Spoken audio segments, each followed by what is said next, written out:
did our first parents continue in the estate wherein they were created?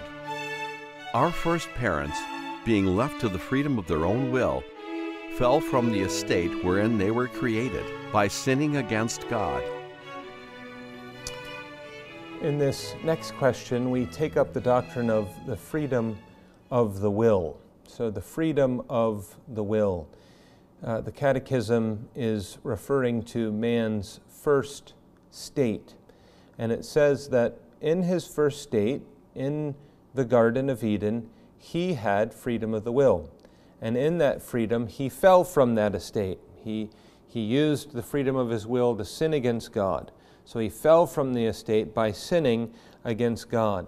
And it's helpful here to appreciate some of the background, right? We speak about, or we hear people speak about freedom of the will. Do people have a free will or not have a free will? It's helpful, I think, to step back and say, well, we need to actually think about how this question is answered historically throughout mankind's history. And so I want to break this down into some categories for us that I think will serve to that end. We have the states in which man finds himself. Here it's talking about his state of innocency, or before the fall. Then there we can ask the question, what was the will able to do in that state? And then I want you to see the relationship between how Augustine answered this question and how the Westminster Confession of Faith answers this question. So here in question 13, we have a very brief answer, but you can go, some of you children who are able to read well enough, go to the Confession, Westminster Confession of Faith, chapter 9, and you'll see this fleshed out, all that I'm going to describe here in the next few minutes. You'll see it fleshed out in greater detail. So there's the first state, the first position, condition that man found himself in was pre-fall. So before the fall, in the garden, in Eden. And we're told that he had freedom of the will, which is to say he had the ability to do both good and evil. He could do both good and evil. Now, the four states that I'm going to describe for you here, and which the confession outlines as well, are traced back to a very important godly theologian of the early church, whose name was Augustine. He was one of the most significant theologians, not just in the early church, but throughout the history of the world. Now, Augustine didn't live in Britain or America, of course, at that time. He was from North Africa, but he spoke Latin. And so the way that he described this, the distinctions that I'm going to lay out, were in Latin. And normally I wouldn't burden you with this sort of thing, but it actually could be helpful to some of you. So I'm going to actually give you the Latin as well as the English here. We refer to the four states that we're going to be talking about sometimes as Augustine's passes. It's because it comes from the Latin word, which has to do with ability, the verb to be able to do something. So in this first estate, he said that man was, you write it out,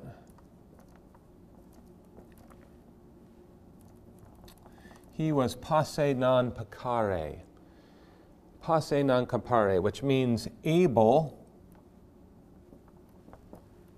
not to sin. So this ending here shows you that it's an infinitive, to sin. Able, Adam was able not to sin. And this is covered in Westminster Confession, chapter 9, paragraph 2. So here is Adam in his first estate, freedom, being left to the freedom of his own will. He fell from this estate by sinning against God. So the second state is post-fall, or after the fall. And here, man is only able to do evil. He can only do evil. The way that Augustine described this is non-posse. non peccare, which means not able, not to sin, literally. And this is found in Westminster Confession 9, paragraph 3. So after the fall, the natural man, the unconverted person, is not able not to sin. So, in other words, he can only sin. A person who's not a Christian is not able to do anything but sin. Even the charitable deeds and what appear to be kind things that they do, they're not for the glory of God. They're not flowing from gospel grace in their souls, and they're directed to the wrong ends, and they're deemed unacceptable before the Lord. So Paul talks about this. There are none that seek after God, no, not one. There are none that are righteous, right? All have sinned and fallen short of the glory of God. And there are lots of other passages, like Ephesians 2, where it says, "You hath he quickened who were dead in trespasses and sin." There's a spiritual deadness, an inability to do what is spiritually good. Or in 1 Corinthians 2, the natural man can't discern what is spiritual. He's blind, he's ignorant, he's unable to see and do what would be pleasing to the Lord.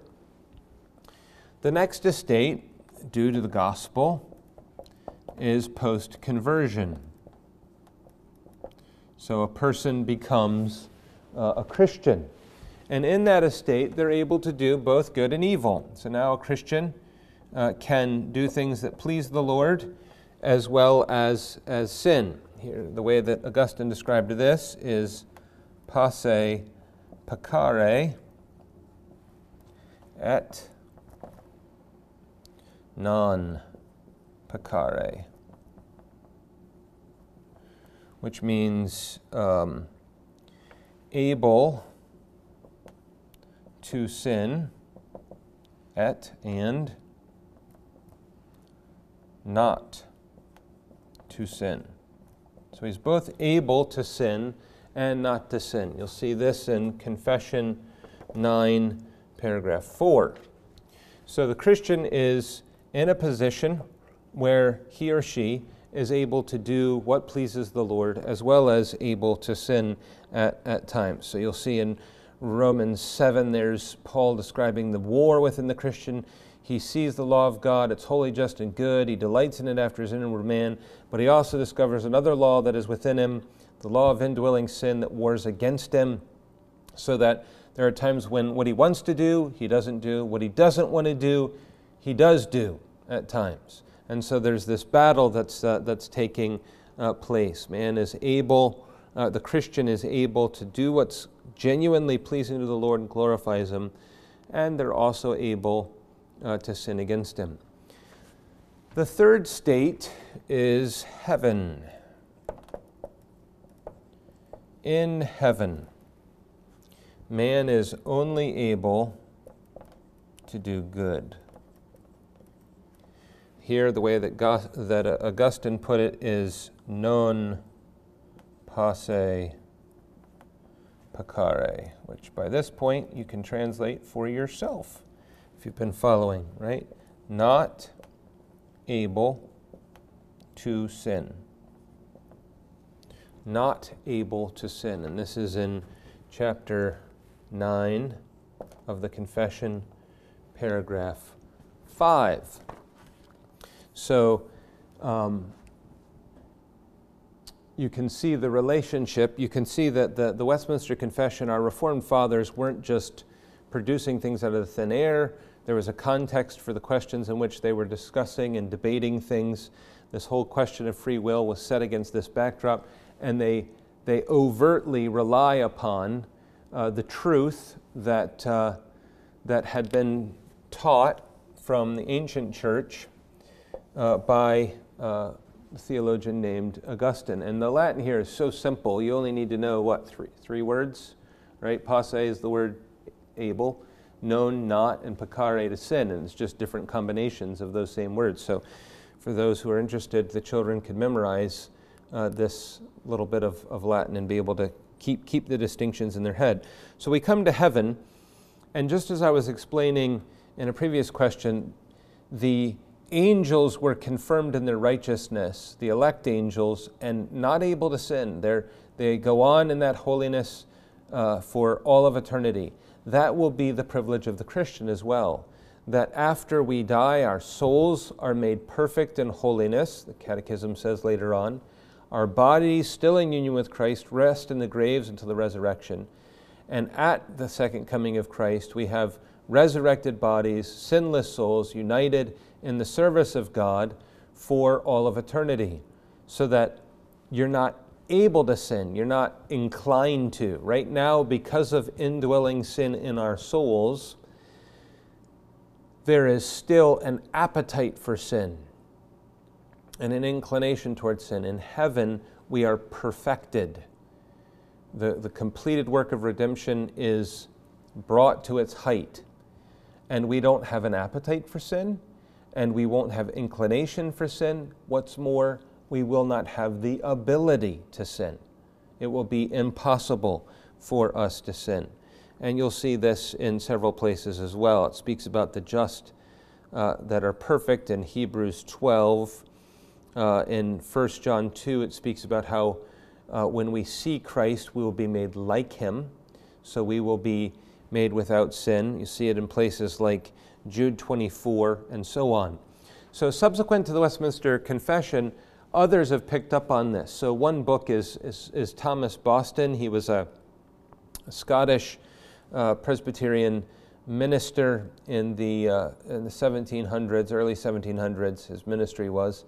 And he wrote a book called Human Nature in its Fourfold State. So he was looking at human nature in these four states, in these four buckets, if you will.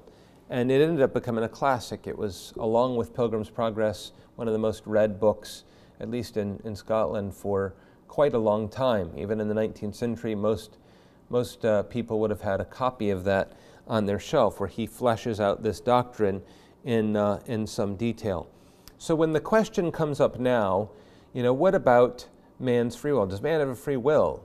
We need to be able to say with the Bible and the Catechism, well, man was created with a free will. He had the ability to do good and evil, but he fell from that state where he enjoyed that freedom of the will by sinning against God, by choosing to do evil. And when we think about man's free will now, it needs to be set within this context, right? Where having fallen and not been converted, in this context here, not able not to sin, we're viewing man in light of his current position. He is spiritually dead, he is blind, he is ignorant, and he is unable to do anything, including seeking God in his own native power. God has to come with his grace and break into our world in order to impart the ability to man. We'll come back to this in what follows, but man's ability to choose things is controlled by his nature. Because his nature is sinful, he can only do what is in keeping with his nature. A dog is free to fly if it wants to, but it's not able to. Right? It's not part of its nature, the way that it's made. And so it's likewise, man has no ability because of his sinful nature to do that which would please the Lord. So here we have a description of what transpired at the fall itself. Did our first parents continue in the estate wherein they were created? Our first parents, being left to the freedom of their own will, fell from the estate wherein they were created by sinning against